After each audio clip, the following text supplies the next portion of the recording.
We just finished watching another Sister Wives episode. This was episode number 14. Now we're getting to the good stuff. Let's talk about it, sister friends. I like to connect with this woman. I am celebrating Christmas this Friday. Our family's Christmas is this Friday. All the kids, everyone's going to be here on Thursday evening. That's Christmas Eve. Friday is Christmas Day. Then 2 full days of partying at my mother's house Saturday and Sunday. I have got to get this video out. And yet, right from the get-go, here I am wanting to say something, but I just can't help it. I talk too much about this show. Okay. Robyn's going on a date with Cody. She doesn't get a chance to do a date with Cody very much. Because why? Because of her little kids. Little kids. When you have kids at home, and especially little kids, it's not always easy to go out on a date. Okay, you guys all good? You good? All right, okay, so you're always good. I swear they're both double digits in age. They can stay home alone. But on top of it, they've got 20-year-olds that live in the house. And she has a nanny. I can't buy a thing this woman is selling. She thinks we're idiots. Not an idiot. Not an idiot. You're fooling nobody. You can't let those kids be alone.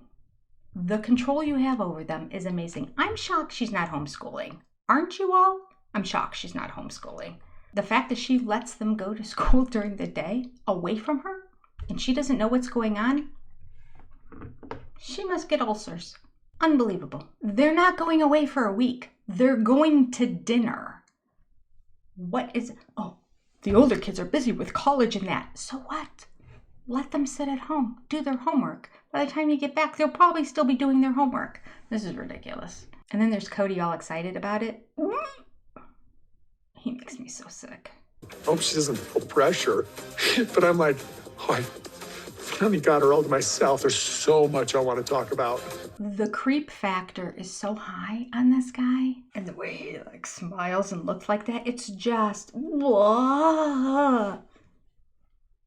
All work and no play makes Jack a dull boy. He has such that psychopath look on his face. I'm not saying he's a psychopath. I mean, he could be. But he has that creepy look. There is nothing attractive about it whatsoever. It's repulsive. It's the opposite. But I think when he's talking to the camera like that he thinks he's Rico Suave. And oh, the women are... I don't even know who Rico Suave is.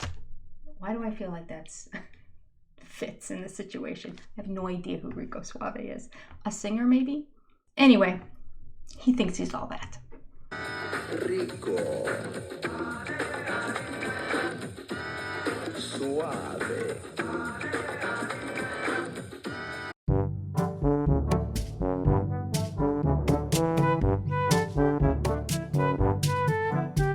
And then Christine and David decide to have an engagement party. They do it at a taco place, or at least a Mexican restaurant. I love that. I love that it was low-key. She did wear a white dress, not necessary. But I get she's the bride. She wanted to stand out as the bride, but barbecue, taco, kind of places you don't want to wear all white too. Nevertheless, it was great to see Janelle and all of Janelle's kids there, and then of course Christine with all of her kids there, and everybody mixing and mingling and having a good time and joking around, and Hunter is great. Every time he opens his mouth, I laugh. Peyton had the good one-liner that we already saw in the trailer. Mom's now engaged. We're extremely happy for her. She's been engaged for 2 seconds. She's been dating him for 10 seconds, but we're all very happy for her. It seemed very relaxed, people just having a good time, and I liked it. Janelle shows up looking hot in pink. Love it. I didn't tell you I was coming. Oh, yeah. You look amazing, Mama. Christine is having so much fun. She's doing all the things, right? Okay, can I just say, all the things, is this what all the kids are saying these days now? In my live, one person, I can't remember who was who now.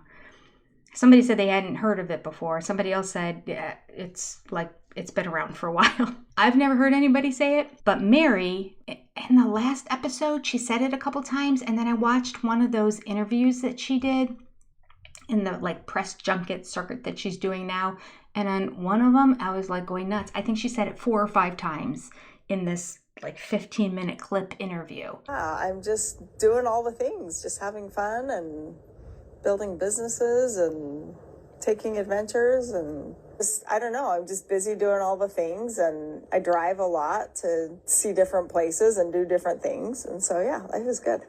And then I was trying to turn that around, and I was doing all the things. I was going to therapy. I was reading, books, and I was journaling and all the things that, are supposed to help promote growth. I just kind of keep building and keep doing all the things. I've got a lot of plans for Worthy Up. I've got a lot of other business plans. All the things. I'm just doing all the things. Like what? So what are you doing now with your life? All the things. Just staying busy and, all the things. I was like, oh my gosh. Well, I just have to say Janelle said it too. Is having so much fun. She's doing all the things, right? Maybe it's going to become a new Brown family buzz phrase. And Janelle came in just for the party and then is turning around and going home tomorrow. She did it just for Christine. That's a good friend. Well, of Janelle's kids, I guess Hunter was there. He had a presence, though. He made up for the other ones that couldn't make it.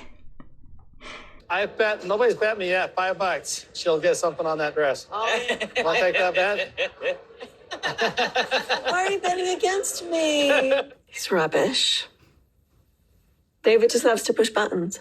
Rubbish. It's going to become a new buzzword. She called Peyton rubbish when he said, "Oh, are you engaged?" when he saw the television, which was the appropriate thing to say, but she was upset. I think she wanted the camera to show the engagement longer, maybe? I don't know. I still don't, to this day, I don't understand why she was upset. But she called Peyton rubbish. Fine. Now, today, she's calling David rubbish. He's betting against her in that he believes that she will get taco sauce on that white dress. I believe she would too, because I tell you, if I were wearing a white dress, it would be covered in taco sauce by the end of the evening. Anyway, he's rubbish too. So maybe this is another new Brown buzzword that we're going to hear a lot of. I don't know. I don't really like it though. I would say calling people rubbish, not my thing. All the things, all right, it's fine. It's a phrase. Personally calling a person rubbish, I know she's joking. Totally know she's joking, but it still is a personal attack and can be misinterpreted. All right, just saying. Mackenzie and David are so similar. I basically married my daughter. It's awesome. Odd. That's really interesting to me because I do not see David and Mackenzie being similar at all. I do see him playing along and poking fun, but I think most of the kids do. I don't know. He seems so much quieter and more reserved than Mackenzie. And he pokes fun, but he doesn't share his opinion as much as Mackenzie. I don't know. I see them as very different. What do you think? There's a really cute scene here where Hunter comes over to the table and he starts borrowing David's food and he wants to try different things. And according to David, he's not from a family that shares food. Everyone eats their own food. Somebody's love to see a story now. Oh, whoa. Can I have a bite of it? Can I try that? Well, thank you. I'm just going to come over and eat all your guys' food. Yeah, this family likes to share food. Yeah. I never shared food in my life. Wait, Until I really? met you guys. David, I didn't take you for a stingy guy, but I know. Oh! But apparently this family, everybody shares each other's food, which I think is cute. Pass it around, share, one big happy family. And Hunter's adorable. Now the episode starts to get good. Meri takes Jen with her road trips to Vegas to meet her friend Brandy. Remember, we liked Brandy last time we met her. I forgot about Brandy when I was saying I like these two friends. I like Brandy too. Brandy, Jen, there was Hillary. She was okay. The dark-haired one, I can't remember her name from the last episode. I like the dark-haired one. She was a little bit more straight and to the point. Anyway, all great friends that Meri has that seem to be pretty close with Meri, know her very well, and speak the truth. How did Meri keep her head in the sand for so many years? I don't know. Jen even admits during part of this, like, oh, it's been so frustrating that, like, I would say something and you would just say, no, Cody's not that way. Okay, so she's over there and it's cute and there's a good banter between Jen and Brandy and Meri. And we knew that the three of them knew each other in the past. This isn't Jen meeting Brandy for the first time, because when we first met Brandy and they introduced her and they said that she's known Meri for a long time, they showed a picture of Jen and Brandy and Meri all together in a selfie. So they've all known each other for a while. No, I think that I probably did most of my crying in the decade prior to the actual divorce. Yeah. False hope, false hope, All the false hope. cheating. I'm just kidding, all the cheating. She was aware. That's funny. Okay, so this is where we sit down and let me just share with you some of the best little nuggets that came out of this conversation. We are going to end it with the shocker of all shockers. I couldn't believe it. We go back to the conversation about how Meri said Cody gave her a list of things and said, if you do these things, then we'll have a relationship again. So Meri would do all the things and there would be no relationship. Just lies on Cody's part. Just misleading, deceptive lies. Cody basically had a list for me to do before we would start working on a relationship. Meri, do you have the list still? I want to see the list. I want to see the things that Cody said, this is what I want you to do. And then when she met those requirements and how long it was before she'd get another list. Because you know, another list came down the road. Oh, please show us the list, Meri. Maybe she's hanging on to it for her book, which would be smart on her part. So hopefully she doesn't even hear this and she just shows us a list. All right. First of all, I'm going to start pointing out every time that Cody leaves out one of the function words like the, or it just drives me nuts. Here's an example. We're going to leave it off the, I can't even say it with the way he does it. Okay. We're going to leave that off plate for now. Something like that. I don't know. I'll put it in here. All of our experience with family who has moved on, that brings a lot of pain into our lives, and we're just removing that from plate right now and connecting with each other. Drove me crazy. I think he left the word the out. And he paused. He had time to put it in there. Okay. The other thing that drives me crazy about what he says here at the beginning, family that has moved on. As if he's the victim and he and Robyn got left behind. No culpability.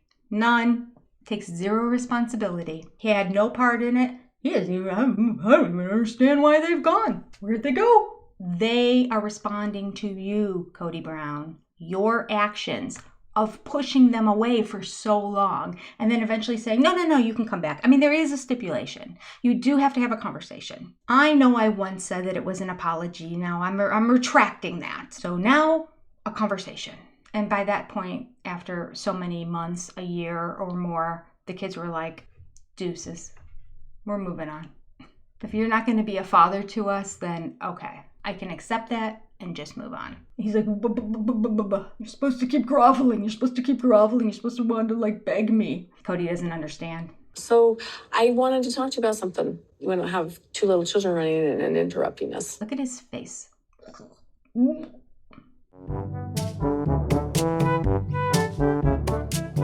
He makes me so sick. I don't know why, but he does. I know why. Anyway, anyone who's watching this who hasn't watched the last 18 seasons, they're probably wondering why. But I'm telling you, justified repulsion at the sight of Cody Brown. I think we can all agree.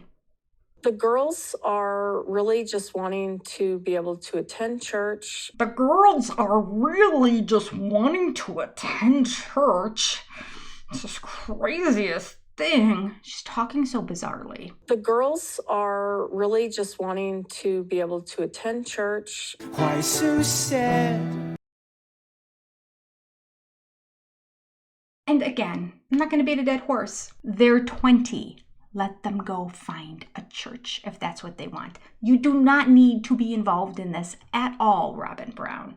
At all. You clearly don't trust your children to be able to make good judgments. Gosh, the micromanaging that happens by her. Amazing. Move on. Like listen, I talk about religion with my children all the time. We talked about it a little bit. All the time. Perpetually.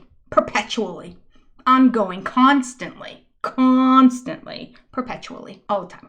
We talk about it all the time. While we are also playing Jenga perpetually, every night, ongoing. We talk about religion and church when we play Jenga perpetually. And we also play guitars while we play Jenga and talk about God perpetually.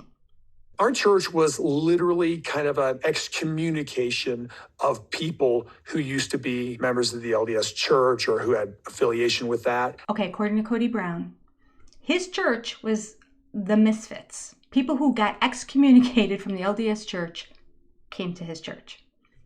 That's what he said. Okay, the land of misfits has a doctrine that says in order to progress in heaven, you must live plural marriage. Let's just remember that, because that is not in the Bible. This is something that these men, these elders, these prophets, whatever you want to call them, made up. Going on. Oh. I wouldn't really have a problem with any of my kids going into plural marriage, even though I would be warning them of some red flags. Cody tells us that he would have no problem if any of his kids wanted to live plural marriage. He'd warn them about the red flags, but other than that, he's fine with it. Again, let's keep note of that, because shockingly, Cody might twice contradict himself in the same couch interview. Same old, same old. Going back to our old religion, I don't think I'd be very fond of them doing that. Okay, going back to your old religion is the one that believes in plural marriage. The LDS church doesn't. No other Christian church does. Just the AUB, unless you want them to go to the FLDS, which is even more conservative. I don't think so. So what would make somebody want to live a life of plural marriage if there wasn't a religious doctrine affiliated with it? You make no sense, Cody. I have no problem if they want to do it. But having them go back to the AUB faith, no, I wouldn't want them to do that. It's the same thing. It's the exact same thing. You're not living plural marriage if you're not in the AUB. No one in their right mind would do it unless they want to get on seeking sister wives. And they're all a bunch of crazy. So you want to lump your kids in with those people? No, I don't think so. Try to follow the bouncing ball in this conversation. So Cody says he has apprehensions about the girls going to church. I have some questions. What the f*** are you talking about? Robyn says, okay, what are they? Here's what they are. I have my own almost phobias of religion or churches. Non-answer. So you're worried about what exactly? I'm I don't know. I got some concerns. I don't know. Concerns. Non-answer. He has zero information in his brain to be able to defend his position of, I do not want my kids to go to church. This is not saying go to the AUB church. This is just attend any church. But get my reservations. I don't know. Oh, okay. Think we'll go anyway. I have to keep from poisoning in any way their experience. As long as I can steer them clear of any culty like churches, I'll be okay. The hypocrisy of this man knows no bounds. And again, why does he laugh? He always laughs when he says things now. Things that shouldn't be funny. Unless he's laughing at himself and realizes what a douche he looks like by completely contradicting what he said he believed in for over 25 years and what he wanted all his children to be a part of for all these years. And can we step back and remember the carrying on and the fit that Robyn had when her older kids were still younger and the teenagers at the time wanted to attend a Christian church because there was no AUB down in Vegas? She made it sound like the world was ending. I know that you think it's social. It's just we are sitting here like killing ourselves basically to live this life, to live this faith. We believe it. How could you attend a church that's not our faith? We believe in this faith. We fight for this faith.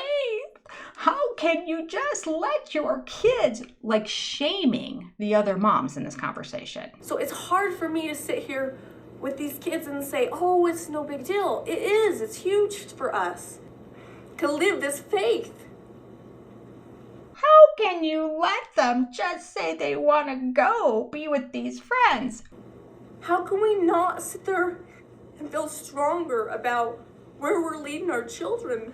full on fake Robyn tears and all. The whole scene. Ridiculous. Now she wants to hold their hands and take them all around to all the other churches. The idea of trying to like encourage them or pressure them into our church, I just didn't see that as something that was important. Or when I saw parents doing that with their kids, I was like, hey, this is messed up. They need to find their own way. She is a piece of work. Robyn, Cody, these two deserve each other. So Meri gives us a little bit more information about that conversation that she had with Cody. Do you remember when Cody's like, why'd you have to do it so fast? Remember how he was shocked? I don't understand. Why does it have to happen? When he was so arrogant and smug that time in that like really gross, kind of like nasty poop colored, probably faux leather jacket. No, it was probably a real leather jacket, I'm sure. It probably cost $15,000. Investments. It's an asset. So he's sitting there at her house and she's being all put together and logical and he's all... Anyway, it's my interpretation of the scene. End scene. Okay, well, at the point that he said, why'd you have to do this so fast? Which was go get the release from the church after they decided, okay, it's officially over. She goes and she gets it. He wants to know why it's that fast. And then she just shares with us now a little bit more of what he said. Did I tell you after, like it was done, like within the week, he goes, why'd you do it so fast? He said that? Yeah, he's like, I don't understand why you did it so fast. You have a guy on the side waiting. He wanted a reason. He's just like poking and trying to get information. Oh, there's somebody else, isn't there? Why would you, there's no reason you would want to do this fast unless you had somebody else in the wings. You don't want to just leave me. Something's going on. I know it. He just has this story going in his head that's all false, but trying to explain not only why she's going, but how she's wrong, and the church is wrong for giving her the release, and how questionable it is that it happened so fast. It does not even make sense. I said, really? You think that was really fast? And no, how insulting. Meri does share with us the entire text that she sent to Cody after she left the meeting with the AUB leaders and got her release. It basically, she said, it was a very kind text and I was nice to him and kind of wished him well. And that basically is what the text is in the end, but it's very final. It's good. She says it's a good text. I don't think so.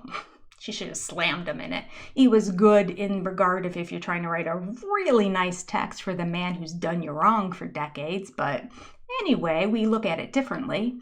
However, I felt like the text was more direct, so that was good. Here's what it said. Hi, Cody. Just wanted to follow up from the text I sent a couple weeks ago. Just wanted to let you know that I had a conversation with the leadership in Utah today, and the official release was granted. I'm brokenhearted that our life came to this. I will always love and respect you. Thank you for many years of joy. I hope you truly will have peace now, and I release you from any responsibility or worry about me. I got this. And moving on. You're like, thank you for your service. We're done.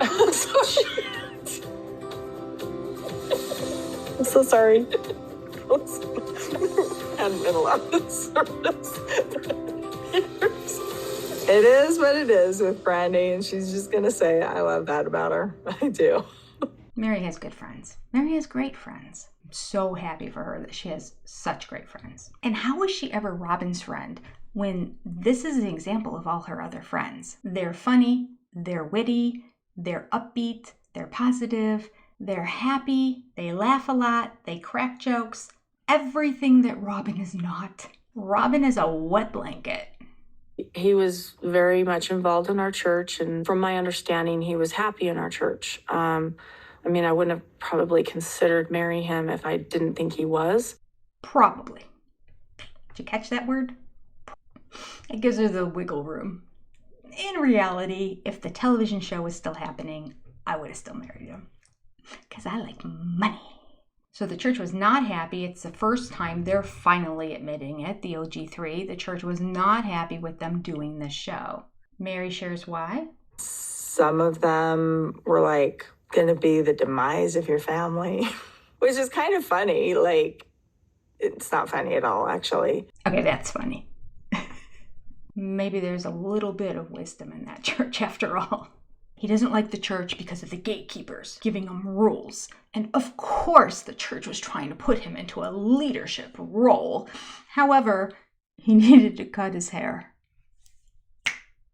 Now we know why he keeps the mop on his head. Because the church leaders told him to get rid of it. And Cody's a maverick. He won't be branded. The gatekeepers. My church was trying to put me in kind of a teaching leadership position. They saw my hair as rebellious. So, Cody, you need to cut your hair. Don't tell me to do things that aren't required by the law or by God. Having multiple wives, not required by the law, not required by God. Just saying. Oh, should we go down the list of all the things that you do? Not required by the law, not required by God. Let me count the ways. Being told you have to cut your hair. That was the straw that broke the camel's back. Not going to happen. How do we know this was a big bone of contention with him? He brings it up again, of course. It's on his mind. I did talk to my dad about religion beforehand, just asking questions generally and stuff like that. Smile. Between my mom and my dad, they have different strengths in the way that they process things and communicate things. He's going to give like an unfiltered response, which I really appreciate about him. Wow, they went to the public speaking school of Robyn Brown. How can we say this man is an ogre, he's intense, he's loud, he's mean, he's opinionated, he doesn't have room for other people's thoughts, but not say that? Classic example. Thank you, Brianna and Aurora. I want them to have experience that helps love grow in them. Experience. Sorry, I forgot to point out the last one he said earlier in the episode, so I had to do it this time. Experience. And then Robyn has the nerve to say this. They need to go experience this for themselves. Right. They have to go experience it for themselves. You are going to take them to find a church you just... Okay, we'll see what happens. We'll see what happens. Maybe they just go on their own. They do their own research and they, at dinner at night, just report what's going on and what they're doing. It's possible. It's possible. Doesn't seem that way. Seems like mommy's going to take them by the hand and go look for a church for them, which is completely contradictory to what she just said. We'll see what happens. And you would be the type to go, like... I already know. I'm going to hold my scriptures on my lap, and that preacher's going to be saying something. I'm going to be looking for whether he's right or if he's wrong. And everybody in the room... I don't know how to put this, but I'm kind of a big deal. Room is going to know whether or not you agree. Kody Brown, the judge and the jury, is going to determine whether the preacher of this church is right or wrong based on his book of scripture that he has. How come you never cracked it open before when you try to have 4 other wives? How come you didn't crack it open before when your kids wanted to spend time with you and you told them bye-bye? Cruelty, being mean, being arrogant, being selfish, being condescending. Oh, living a life of polygamy. Not in your scriptures. You're just full of it. I can't with you, Cody. And look at him. I'll decide. He's so smug. I hate that smug look on his face. Moving on. Before the next commercial break, Cody decides to share with us his true feelings about what should motivate his girls about going to church. The shallowest man on earth. Well, I'd be perfectly fine with one of my daughters going to church at the Church of Jesus Christ of Latter-day Saints for a cute boy. I would. He has the emotional depth of a Cheesecake Factory. They might find a community that gives them a social outlet, people to actually associate with, even date. Those are exactly the reasons the kids, the teenagers, the older kids brought to Cody and Robyn and the other moms as to why they wanted to find a youth group. They didn't even want to attend church every Sunday. They just wanted a fun outlet, a youth group where they just play games and have fun at a Christian church. And he was against it. And we're trying to kind of come to some conclusions on what we want to do about our children and their social network. I don't think it went so well, though. But it wasn't realistic in any way for us. See, and I disagree. Going to any other faith besides ours are where I feel like, and I want your input, but I feel like where I draw the line, because I personally feel... disagree so significantly. This is a social thing. I think that if we're going to provide a venue or a direction, then we should at least make it the LDS church. I, for myself, am not willing to have my children put in that place. That's how I feel. This is very closed-minded. I realize that some of you may totally disagree with me. Well, I mean, Cody, I don't know what to say then, because I feel like it's closed. The discussion's closed. So... Now he's using the exact same argument that the kids had when they came to them and said, this is where we would like to go. Now he's using it for why Robyn's kids should go. Hypocrite.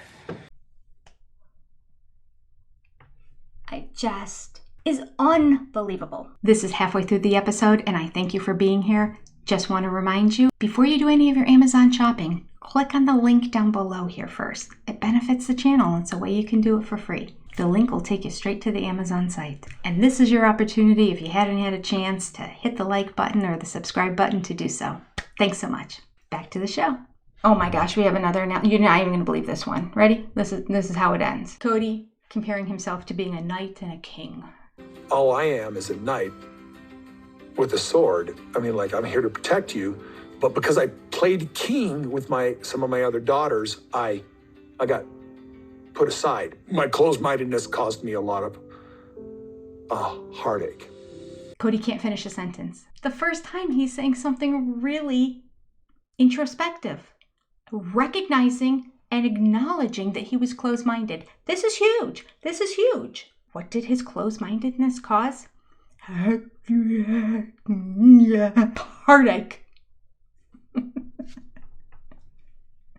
Spit out, Cody. Oh, I am talking too much already. I gotta get this video out before Thursday. Oh my word. I got a late day of working on Wednesday. I've got all the grocery shopping. I gotta make the list for what we're gonna eat for the week. I gotta wrap all the gifts. I got a half-day women's event tomorrow. I got to clean the whole house. Okay, you guys don't care. It's rough when Christmas comes a week early. I wish it was a week later. Just doesn't work out with the kids' schedule. You know what? You take what you can take. When they can all be here, that is our Christmas day. That is Friday. Ready or not. It's fine. It's fine. It's gonna be fine. It's gonna be fine. I got it all together. I'm holding it all together. I am.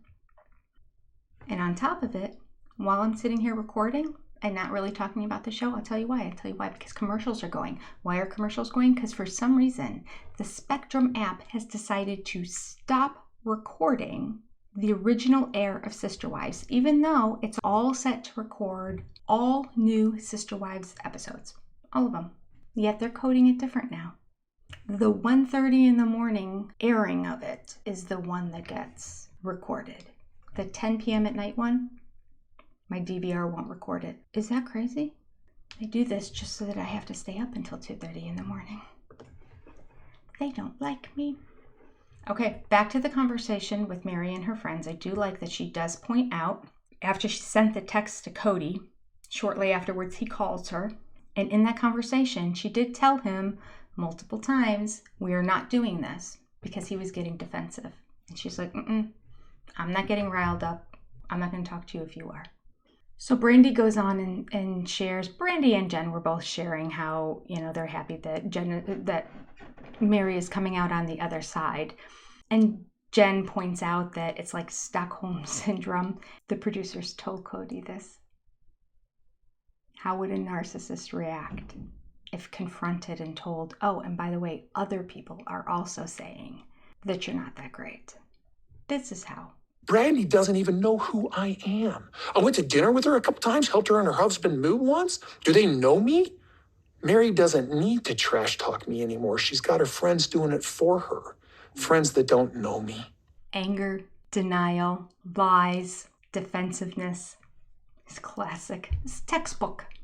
Find it in the DSM-5. Cody Brown's picture and this dialogue as to how you react when confronted with the fact that the person that you had under control is out of control, but oh wait, she has satellite friends who are also saying negative things about you. It's all unraveling. I'm here for it. And Meri comes back and proves that her friends have been around for a very long time. They know Kody Brown. Her husband, Tim, and Cody and I used to go out on double dates together quite often. Jen's been around since we lived in the rentals. That's when we met her. So the narrative that they don't know him or he doesn't know them or, is really inaccurate.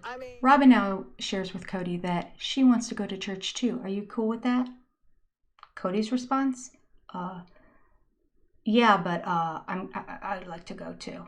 And in the Talking Head interview, he shares, sorry. He's so delusional. Not only does he think he's all that, but he thinks Robyn's all that too. And that there's all these men trying to get to her. Apparently, she shared with him that a couple people expressed interest. I doubt it's even true. To get Kody to propose to her. To threaten him, basically. That she might go somewhere else. There are probably some fat, old, ugly men that had like 8 other wives. She wouldn't have even entertained the thought. Nevertheless, she tells Kody, no, people are really inquiring about me and asking about me. Years and years ago. 16 years ago. Kody has used that information and told us I don't know how many times. Robyn's even shared with us multiple times. So yeah, how else do we know about it? Yeah, there were these other men that were really interested. Cody's like, there were lots of men that really wanted her. I got her. You can have her. You can have each other. Nobody wants either one of you. But he wants to go to the church to keep an eye on her. Do you know why? He doesn't trust her. Because I'm telling you, I said this in the evening when we were doing the live. If my husband said, I'm going to that church with you too, because I don't trust that if a man comes on to you in that church, that you wouldn't turn him away and say, get lost. I don't trust you. That's what Kody's saying to Robyn. She doesn't understand. She's like, He doesn't have to protect her. What is she, a wilted flower? She has no ability to stand up and have a spine and say, no, I'm married. Kody doesn't think she can. He thinks she's weak and unable to speak up for herself. Most religion says you got to stick to this doctrine. And if you don't, then you're apostate, you're evil, your God can't accept you. Wrong again. I don't even know what he's talking about. Most. I've been in multiple different churches. A lot of them just general Bible-based, Methodist, Presbyterian, Lutheran. Brethren, nobody shamed you for leaving. Nobody shamed you for not following all the doctrines. Because the crux of the faith is, we're all sinners. Nobody's perfect. So why would you go to a church that shames you for being the way God made you? Life is a journey of just trying to be the best you can. But to have to be perfect and live a perfect life? Not in all the churches I've been to. Just yours, Kody. I had no idea what he's even talking about. Oh, we're back to the cutting of the hair. Ooh, this is really bothering him. He does not want to cut his little curly ringlets. Tell me that I have to cut my hair. I mean, give me a break. Give me a break. Cut my hair. I'll sleep with 4 women, make them miserable and jealous all the time, but cut my hair? Are you kidding me? I will embarrass my kids on national television and say crude and rude things about them. And I will kick them out of my house. But cut my hair? Never. And you're okay with me going to church? Like, you're not going to have some sort of problem with that? I mean, as long as you guys aren't choice. blocking me out. Like, I want to come sooner or later. He's going to be a joy to take to church. Nobody needs it more than him, but whew, he is going to find everything wrong. Oh, that is not a road Robyn wants to go down, but I don't know if she has a choice. Well, you don't want to go too long without me because I don't want some guy thinking you're a single mom. Wedding ring, end of story. There's a lot of men interested in Robyn, and they were sort of trying to get around me and to her. Because the first time I saw you in our church. Okay. All right, so now we're going to have the conversation about the first time that he saw her in their church. I would like to cross-reference this with the book. Okay, Robyn says,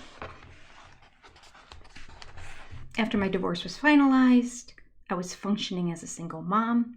I went to visit my cousin Reba in Lehi, Utah, which is 30 miles outside Salt Lake. I hadn't been there in a while. Years.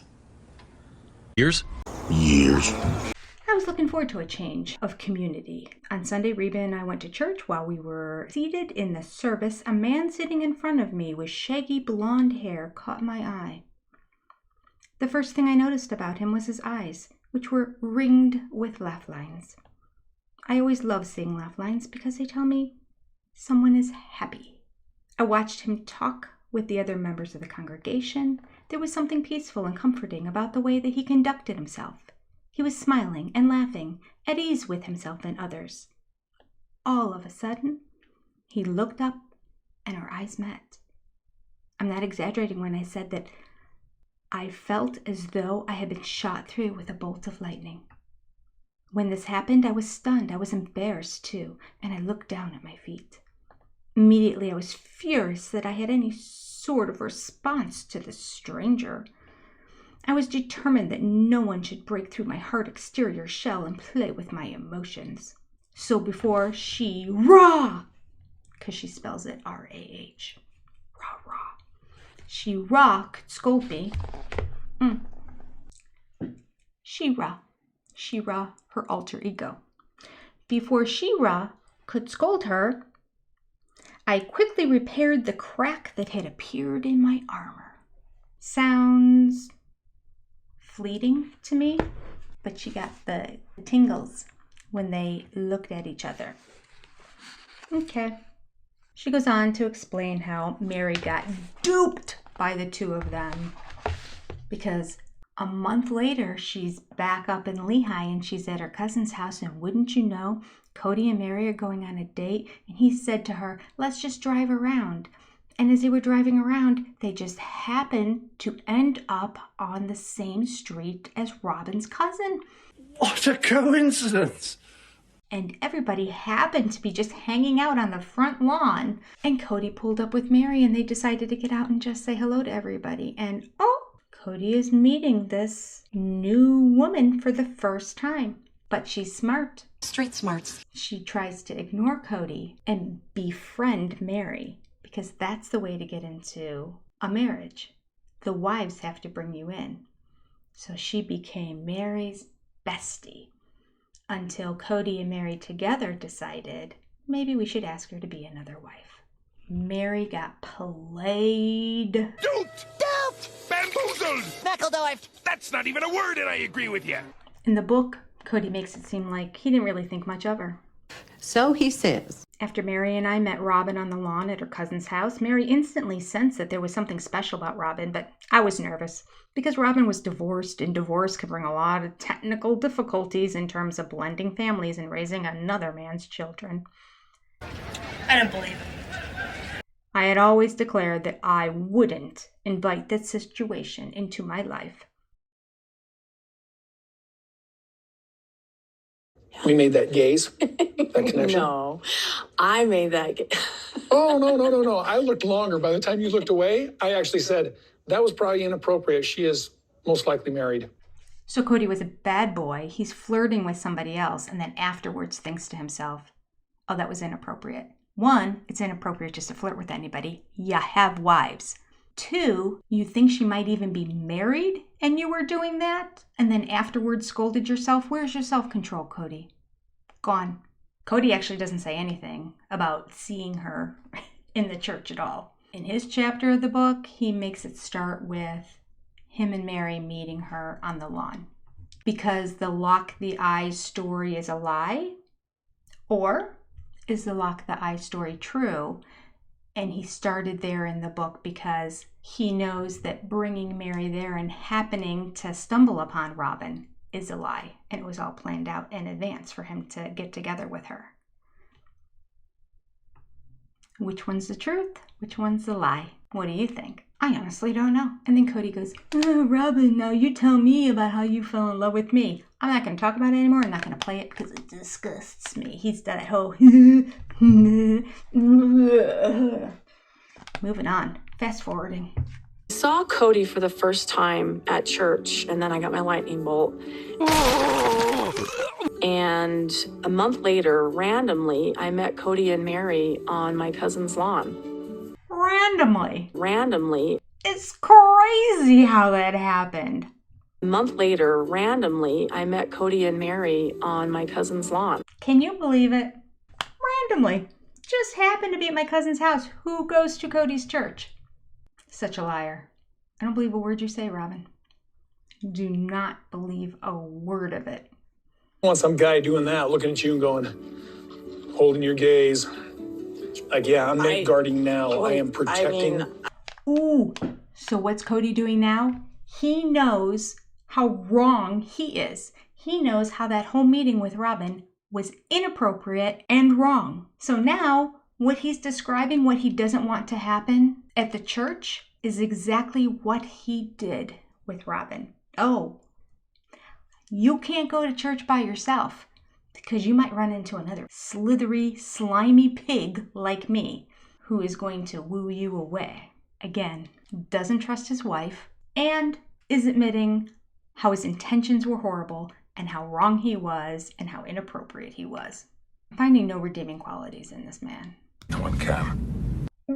Okay, I'm going to show one creepy little scene at the very end and then not even going to talk about it. Let me see that rock. Could you not talk with your mouth full? Pig. Let me see that rock. I want to see it. Let's see it. I'll wear it. You don't need to worry. I just wanted to make sure that bling was big enough you guys would stay away from you. Let me see it. Let me see it. Come on, let me see that rock. Let me see all that money I took from Janelle and Meri and Christine and used to buy your rock. Show me now. Let's show it on television. Let's flaunt it. I have no morals or scruples. Okay, I couldn't help myself. I had to talk about it. All right, let's go on. Even though I've got some anxieties about it, I feel like I'm pretty open-minded. Open-minded. I was thinking, how do we describe Cody Brown? Open-minded was the first thing that came to my mind. Now, I probably have 5 or more videos that specifically have the clip of Meri and Cody and Robyn at the picnic table in the season finale of episode 18, where the breakup happened and Robyn made it all about herself.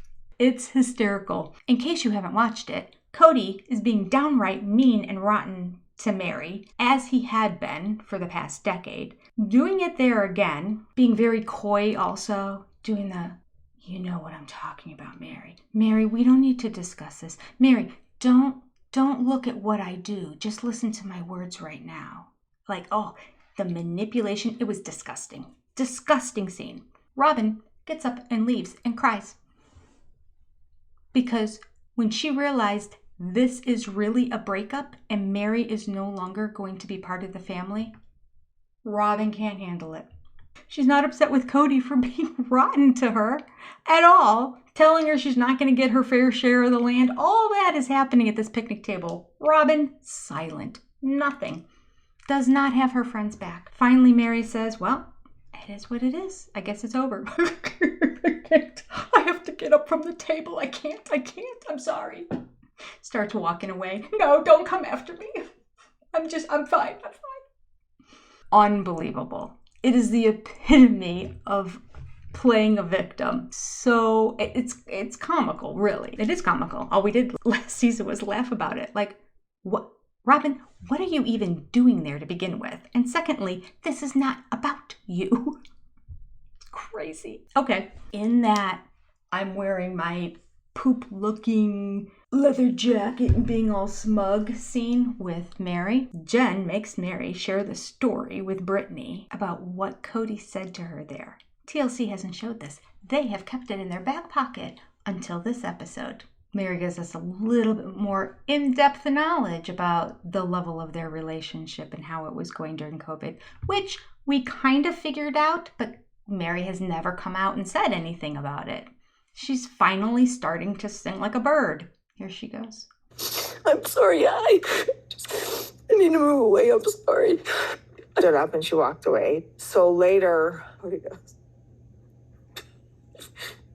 I don't understand him, Brandy. I don't understand him. Well, I know what I'm gonna say. I'm trying not to look at you. I love how they're laughing about this. This is great. If it were Robyn, she would just be melting down that she was in this situation and this happened to her. What a victim. And Meri is taking a whole different angle. She's like, this is so absurd that this man said these words to me that I can't help but to laugh. And Jen laughing right along with her. He goes, that was so hard on Robyn. This is what Cody said. I thought it was fair for you and I to have a conversation without Robyn being involved in it. 100%. I agree with you. Poor girl, that whole talk just wrecked her. Okay. No, wait. Can you believe it? Robyn, who inserts herself into every family situation between the parents and the kids, between the Cody and his wives. She says she has to because she's the only one that speaks Cody. She had people convinced of it. Meri stayed convinced of it the longest. She's sitting in this situation and now Cody has the nerve, when she should have never even been there to say, poor girl, wrecked her. It's unbelievable. And I looked at him, I'm like, yeah, it was kind of hard on me too. You had a tough go of it too there, buddy. You think? I'm not discounting how hard it was on Robyn. I am. BS on the whole thing. Crocodile tears, victim complex, had nothing to do with Robyn. This was all about you, Meri. And you have every right to be upset at the way she reacted and even more right to be pissed at Cody for him saying how sad he is for Robyn in that situation at the table after he decimated you. Oh, this is just unbelievable. This is unbelievable. It's like he's completely discounting me. The fact that he and I started this family together. Brandy has a good line here at the end. If he would have cried, he would have taken it seriously. So she'd be really threatened if he met a girl that cries like all the time. Just need to. She'd be really threatened if he met a girl that cried all the time. Apparently that's his weak spot. Everybody needs to learn to just cry around him all the time.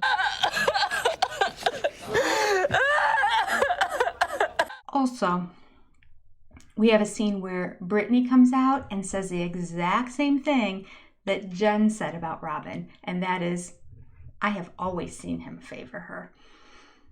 I've always thought this, and you always said, no, that's not true. He's not. I always saw him favor her, Robyn.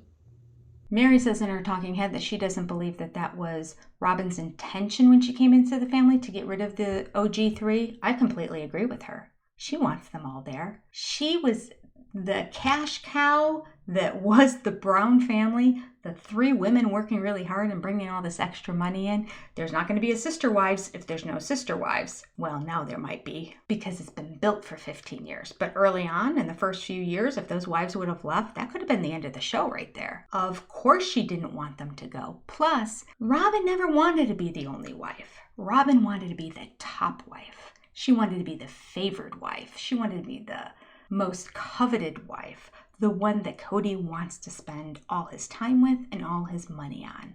That's what she wanted. And that's what she had for many years. She's not happy with the fact she's the only one now. Would you be? Stuck with Cody all the time? And then we get a great part here where Meri shares what she really is feeling about Robyn right now. At last. What does she say? I put in a lot with her. With Robyn, I feel like I've put in a lot. Time to spill the beans. And especially over COVID, it's like I was the one who was always calling. It wasn't being reciprocated. And I really believe that a relationship has to be reciprocal. And it wasn't reciprocal. There you go. The fact that Robyn didn't come to my mom's funeral and support me in that way at that time was very hurtful to me. She's not your friend. The whole thing was really confusing to me that she wouldn't go because Janelle went. Cody went because we couldn't both quarantine away from the kids for that long. I didn't have that option. Why didn't you have that option, Robyn? We need to explain that. Somebody ask her a follow-up question. Why don't you have that option? It's not that you didn't have childcare, because you had 20-year-olds living in the house. 3 of them, quite frankly. Also, there was a nanny there who could watch the kids. And finally, they were not 2 and 3 years old. At the time, the kids were, what were they during COVID? I don't know, 9 and 7 or something like that. Old enough to follow rules of the house of, I'm going to go to school. When I get home, I do my homework. I get a little bit of television time or whatnot, and I get ready for bed, say my prayers, get into bed by this time. See, I don't think Robyn's kids have that kind of discipline, though. I don't think they listen to Robyn. I think Ari stays up all night long. That can be trained out of her, but Robyn has never done it in all these years. I guess Cody's right. She doesn't have a spine. She can't stand up to her own children. And she can't go to a funeral, which is one night, maybe? At most. Drive one day, spend the night there. I mean, knowing her, she could drive that day, go to the funeral, and drive back and be home that same night. She would have just driven through the night. Couldn't do it. And why? Because they couldn't both quarantine? Do you think for 1 second Cody Brown quarantined for 2 weeks away from Robyn and the kids after he came back from? No way. No way. He did not. I hope that comes up in the one-on-one interview with Suki at the end of I hope somebody challenges him and asks Meri, what did Cody do about going home? Where did he go? Or maybe he went to Janelle's because he was still on good terms with Janelle at the time. Maybe he stayed over there for a day or two. They would know exactly how much time and if he spent 2 weeks away. You know he didn't, because that's all we'd hear about is the sacrifice, how he had to be at a hotel room for 2 weeks and they could just FaceTime him. They couldn't be with him and all the kids were crying and how difficult it was. No, we heard nothing of the sort. He was gone for 2 days. At most. And he was back. There was no quarantining. I guarantee you there was no quarantining. During this time, I was missing all kinds of things. Avalon's birth. My dad was super sick and in the hospital. Lies. Okay, well, if your dad was sick and in the hospital during 2020 or during the COVID period of time, you wouldn't have been allowed in the hospital. That wasn't a sacrifice on your part. Just saying. And why didn't you go to Avalon's birth? Because the rest of the family was there and you were on the outs with them. That's why. Not because you were sacrificing. Next, any other examples? I wish I could have. I love Bonnie and I wanted to be supportive to Meri, and I would have been there in a heartbeat if it hadn't have been the situation that we were dealing with COVID. You're so full of baloney. All lies. I wanted to. I really wanted to. I wish I would have if I could have. Ugh, I am so sick of how many times she says that. Just because you say it doesn't make it true. All right, that's it. After that, they just go look at the house. That's the end of the episode. Woo, that is way longer than I wanted it to be. I apologize, but you gotta do what you gotta do. We had to cover it all. All right, according to the schedule, there is no Sister Wives next Sunday on December 21st. They're having 1,000-pound sisters shows all evening long. So there'll be 1 week respite, but I'll put a video out for you. We're not gonna go a whole week without me posting something. So keep your eye on the channel. Make sure you hit the bell so you get notified when something comes up. And thank you for watching this video all the way to the end. I appreciate you. Merry Christmas, everybody.